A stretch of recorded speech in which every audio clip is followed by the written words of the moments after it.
Over the next few days, Jesus taught the people in the temple where, as a boy, he had amazed the scholars with his deep questions and wise answers. The leaders in the temple now had a different attitude. "We don't want this man to be our king." So they assaulted Jesus with explosive questions, hoping to turn the common people against him. Watching for their opportunity, the leaders sent spies pretending to be honest men. They tried to get Jesus to say something that could be reported to the Roman governor so he would arrest Jesus.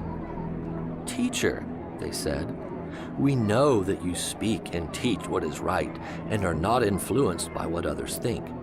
You teach the way of God truthfully. Now tell us, is it right for us to pay taxes to Caesar or not?" What would Jesus answer? If he said, "Yes, pay taxes to the emperor," the Jewish population would accuse him of disloyalty to their cause. On the other hand, if Jesus answered, "No, do not pay taxes," the Roman governor would hear of it and condemn him for treason. He saw through their trickery and said, "Show me a Roman coin whose picture and title are stamped on it." "Caesar's," they replied. "Well then," he said, "give to Caesar what belongs to Caesar, and give to God what belongs to God." So they failed to trap him by what he said in front of the people. Instead, they were amazed by his answer, and they became silent.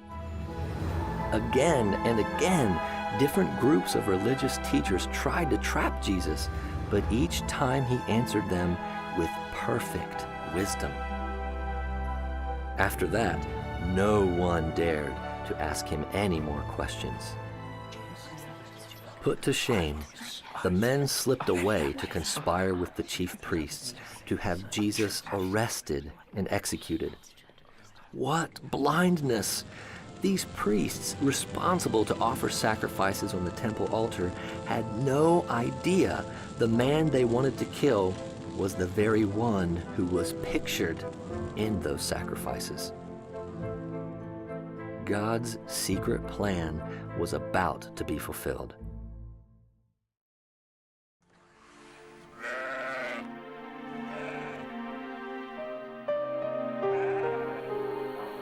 It was the eve of the annual feast of the sacrifice called the Passover.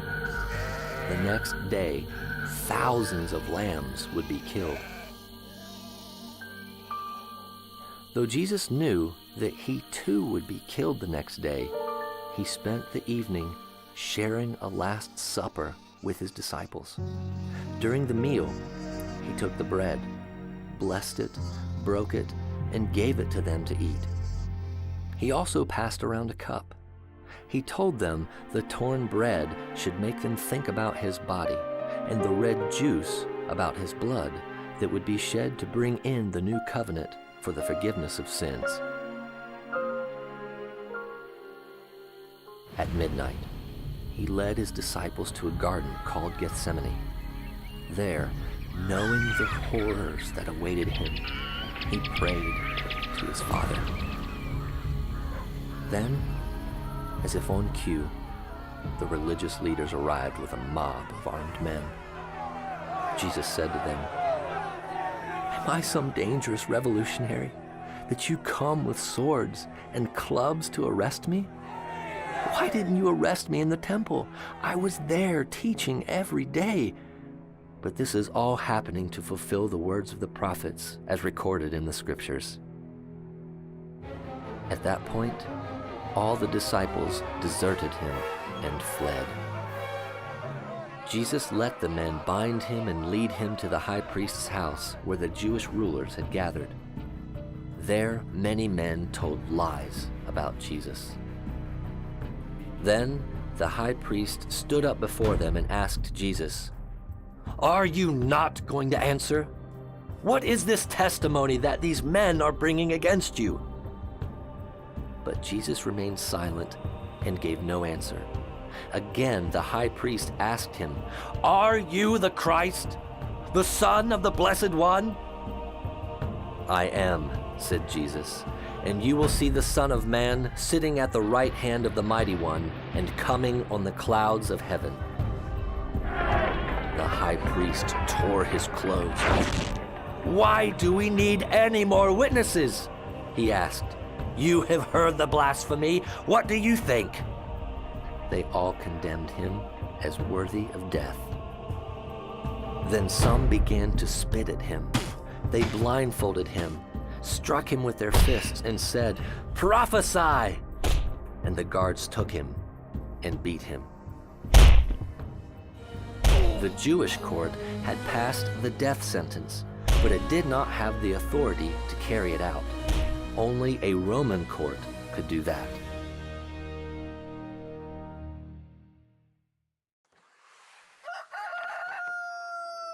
It was early morning when the religious rulers and a growing mob led Jesus from the high priest's house through the streets of Jerusalem to the palace of the Roman governor, Pontius Pilate. The religious leaders wanted Pilate to put Jesus to death. They began at once to state their case. "This man has been leading our people to ruin by telling them not to pay their taxes to the Roman government and by claiming he is the Messiah, a king." After interrogating Jesus, Pilate turned to the leading priests and to the crowd and said, "I find nothing wrong with this man." "If he were not a criminal," they replied, "we would not have handed him over to you." Pilate then went back inside the palace, summoned Jesus, and asked him, "Are you the king of the Jews? What is it you have done?"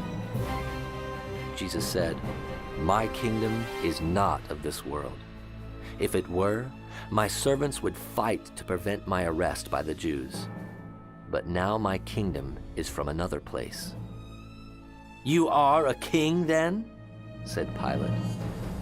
Jesus answered, "You are right in saying I am a king. In fact, for this reason I was born, and for this I came into the world to testify to the truth. Everyone on the side of truth listens to me." "What is truth?" Pilate asked. With this, he went out again to the Jews and said, "I find no basis for a charge against him." But the mob kept screaming, "Crucify him! Crucify him!" For the third time he spoke to them. "Why? What crime has this man committed? I have found in him no grounds for the death penalty. Therefore, I will have him punished and then release him." But with loud shouts, they insistently demanded that he be crucified, and their shouts prevailed. Pilate knew Jesus was innocent, but because he was afraid of the religious leaders and their mob, he condemned Jesus to death.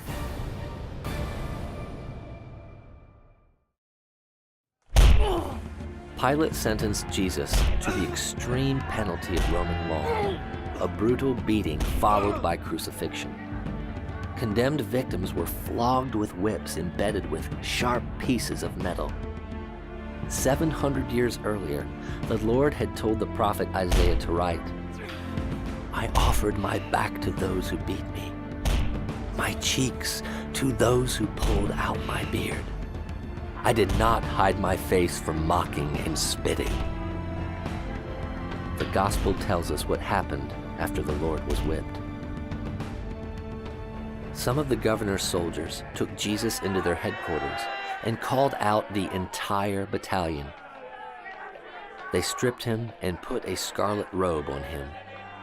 They made a crown of long, sharp thorns and put it on his head, and they placed a stick in his right hand as a scepter. Then they knelt before him in mockery, yelling, "Hail, King of the Jews!" And they spit on him and grabbed the stick and beat him on the head with it. The soldiers were ignorant of the meaning of the crown of thorns they had jammed onto Jesus' head. thorns were part of the curse that came over the earth because of Adam's sin. The Holy King of Glory had come to take sin's curse for us.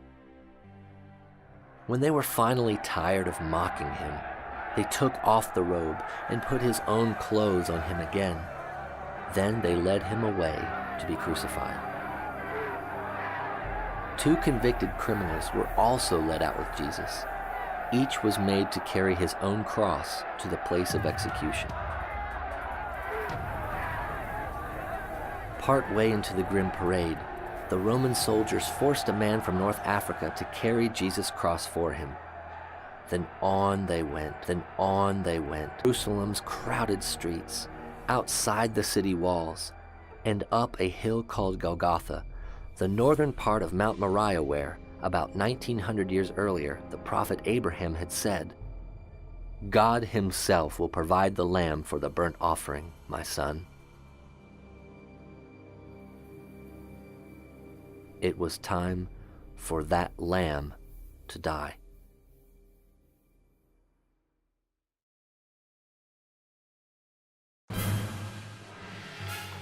Crucifixion is the most horrific state-sponsored method of execution ever devised. To add public shame to excruciating pain, the Roman soldiers stripped victims naked before driving nails through their hands and feet into a cross or tree.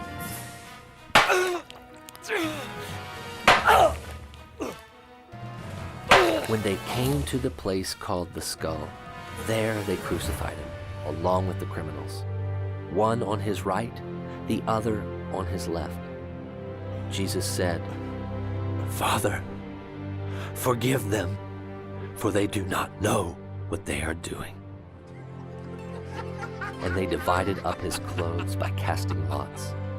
The people stood watching, and the rulers even sneered at him. They said, "He saved others. Let him save himself if he is the Christ of God, the chosen one." If Jesus had saved himself, he could not have saved us. The crowd had no idea they were fulfilling what the Lord had spoken to the prophet David. "They have pierced my hands and my feet. People stare and gloat over me. They divide my garments among them and cast lots for my clothing.